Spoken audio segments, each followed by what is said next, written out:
Assalamualaikum warahmatullahi wabarakatuh. Selamat malam. Kami dari kelompok 2 akan presentasikan tugas besar mata kuliah sistem sosial mengenai upaya peningkatan kualitas hidup realita keberlanjutan program normalisasi banjir Kanal Barat. Untuk anggota kelompoknya terdapat di layar. Next.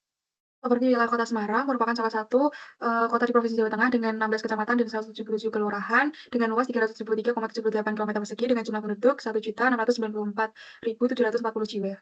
Next. Overview wilayah Kecamatan Semarang Barat. Kecamatan Semarang Barat ini merupakan salah satu kecamatan di Kota Semarang dengan luas wilayah 21,68 km persegi dengan jumlah penduduk 149.326 jiwa. Topologi di Kecamatan Semarang Barat merupakan dataran rendah. Untuk batas-batas Kecamatan di Semarang Barat dapat dilihat di peta administrasi Kecamatan Semarang Barat. Next. Untuk overview wilayah banjir kanal, terdapat normalisasi banjir kanal barat.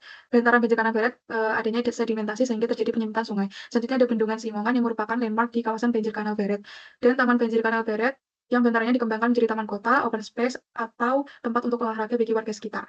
Kawasan PKL di Jalan Simongan, kegiatan PKL berada di sepanjang Jalan Bojong Salaman sampai dengan Jalan Simongan dengan intensitas kategori sedang. PKL melanggar ketentuan Perda PKL. Menurut pemerintah Kota Semarang menyebutkan sepanjang banjir Kanal Barat terdapat aturan untuk tidak digunakan berjualan, tetapi masih terdapat PKL yang masih berjualan di sepanjang banjir kanal. Taman Banjir Kanal Barat dibangun pada tahun 2013 dengan total luas sekitar 1.400 meter. Di sisi selatan taman terdapat bendungan Simongan dan di utara terdapat jembatan Banjir Kanal Barat. Taman Banjir Kanal Barat berfungsi sebagai RTH yang dilengkapi dengan fasilitas olahraga dan rekreasi. Urgensi pemilihan kasus. Sejak tahun 2003, populasi di sekitar kawasan ini mengalami peningkatan yang berdampak pada kualitas air yang semakin menurun serta meningkatnya kebutuhan akan infrastruktur. Kawasan Banjir Kanal Barat mengalami transformasi besar, terutama pada pembangunan Taman Banjir Kanal Barat yang menjadikannya fasilitas rekreasi dan taman kecil di area ini. Aktivitas PKL yang tersebar di sepanjang sungai memberikan dampak negatif terhadap kawasan ini yang mengganggu estetika dan fungsi ruang publik dan juga berkontribusi pada tingkat pencemaran yang cukup tinggi. Tujuan pemilihan kasus ini adalah untuk mengevaluasi perkembangan dan dampak program normalisasi di kawasan banjir Kanal Barat, yang diharapkan dapat memberikan rekomendasi dalam upaya normalisasi kawasan guna menciptakan lingkungan yang lebih harmonis dan berkelanjutan. Kajian pustaka yang telah dikaji, terdapat sistem sosial, masalah perencanaan, revitalisasi, dan pedagang kaki lima. Rumusan masalah yang berdasarkan uraian yang telah disampaikan, yang pertama, apa saja faktor-faktor penyebab relokasi PKL di Banjir Kanal Barat, bagaimana dampak yang ditimbulkan dari adanya relokasi PKL di Banjir Kanal Barat, dan bagaimana solusi dari permasalahan PKL di Banjir Kanal Barat. Kronologis permasalahan, tahun 1879, Banjir Kanal Barat dibangun sebagai sistem drainase besar pertama di Kota Semarang untuk penanganan banjir. Tahun 1973, 1988, 90, dan 93 terjadi bencana banjir yang meluap hingga daerah sekitar kali dan ketinggian banjir mencapai 2 meter. Tahun 2009 sampai 2013 dibangunnya proyek normalisasi sungai yang dilakukan untuk mengatasi banjir dengan pembangunan banjir Kanal Barat yang dilakukan pada tahun 2013. Tahun 2014 sampai 2020, pengembangan fasilitas banjir Kanal Barat seperti jalur pejalan kaki, area parkir, dan penerangan. Tahun 2018, berdasarkan citra satelit, mulai adanya bangunan kawasan banjir Kanal Barat yang berada di Tawamas. Selanjutnya pada tahun 2021 sampai 2024, Pemkab Semarang fokus pada penataan ulang PKL, dan pada tahun 2024 fasilitas umum banjir Kanal Barat berubah menjadi ke arah positif seperti adanya taman dan tempat duduk yang telah ditambahkan untuk kenyamanan pengunjung. Pengembangan kawasan banjir Kanal Barat pada tahun 2002 dan tahun 2003 sampai 2024 dipengaruhi oleh 3 aspek. Yang pertama kependudukan, yang kedua bangunan, dan yang ketiga lingkungan. Kemudian munculnya sektor informal berupa PKL di kawasan banjir Kanal Barat karena minimnya alternatif lokasi usaha serta lemahnya regulasi pembinaan PKL. Identifikasi masalah sosial atau PKL terdiri dari asal mula PKL, gangguan PKL, program pemerintah, kualitas PKL, dan pengelolaan PKL. Selanjutnya, sebelum dilakukan revitalisasi pada kawasan banjir Kanal Barat, terdapat beberapa masalah sosial dan juga masalah perencanaan seperti ketidaknyamanan dan juga ketidakadilan. Contohnya, kurangnya kesempatan bagi para pelaku usaha formal untuk berjualan di sekitar kawasan, lalu timbul masalah kebersihan, terjadi kriminalitas, dan kehilangan akses untuk melakukan kegiatan sosial. Untuk masalah perencanaan sendiri, terdapat ketidaknyamanan pada infrastruktur, penerangan jalan yang masih redup, penataan ruang karena ada kegiatan PKL, kemudian mengubah akses masyarakat terhadap akses sumber daya air dan juga ruang publik. Selanjutnya dilakukan beberapa tindakan dalam proses revitalisasi seperti penanaman taman hijau dan juga relokasi PKL. Dampak dari intervensi perencanaan dalam bidang sosial sendiri berpotensi meningkatkannya peluang pendapatan, lalu minimnya tindakan kriminalitas, Di bidang perencanaan sendiri, infrastrukturnya kembali menjadi bagus dan juga penataan ruangnya, pembangunan waterfront dan area tepi sungai dapat meningkatkan fungsi ekonomi bagi PKL. Lalu untuk asumsi konflik, dari konflik pembangunan sendiri muncul relokasi PKL, mengurangi kegiatan publik di BKB. Untuk konflik properti, munculnya ketidakadilan akibat relokasi PKL. Dan untuk konflik sumber daya sendiri, terdapat keluhan pedagang mengenai tingkat penjualan yang menurun. Kemudian untuk stakeholder yang memiliki interest rendah dan influence yang rendah itu seperti lurah, pengguna jalan, dan warga setempat.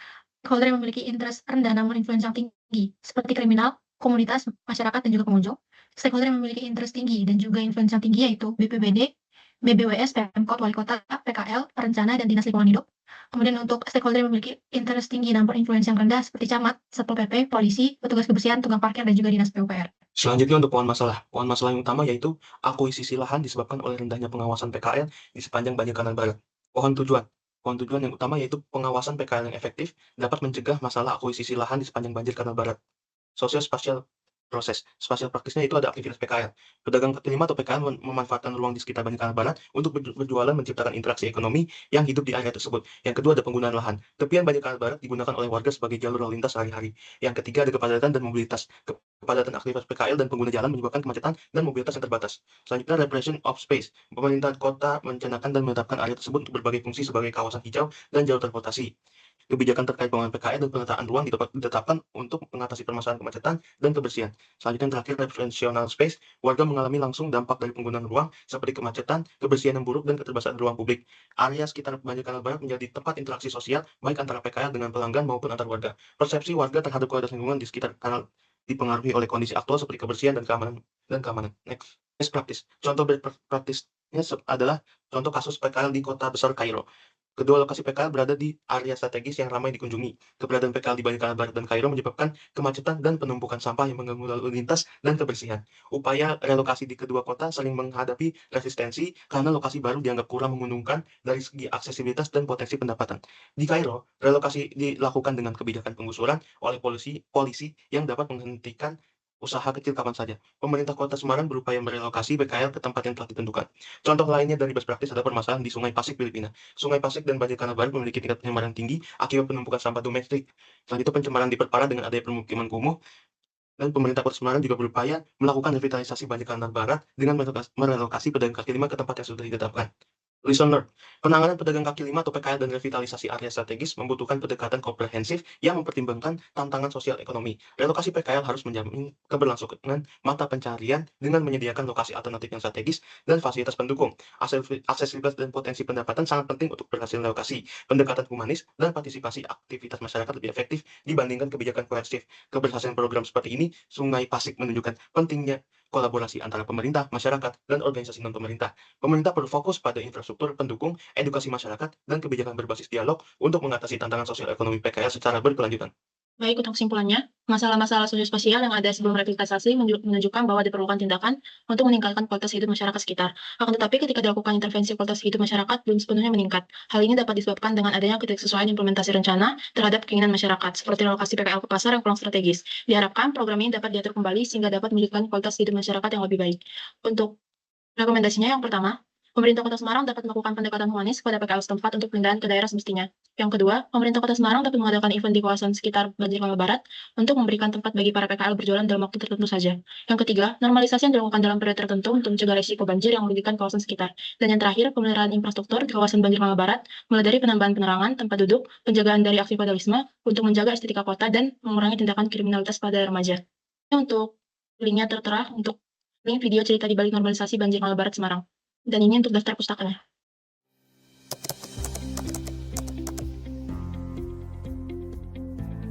Selamat datang di Kanal Banjir Barat, kawasan The Park, Kota Semarang.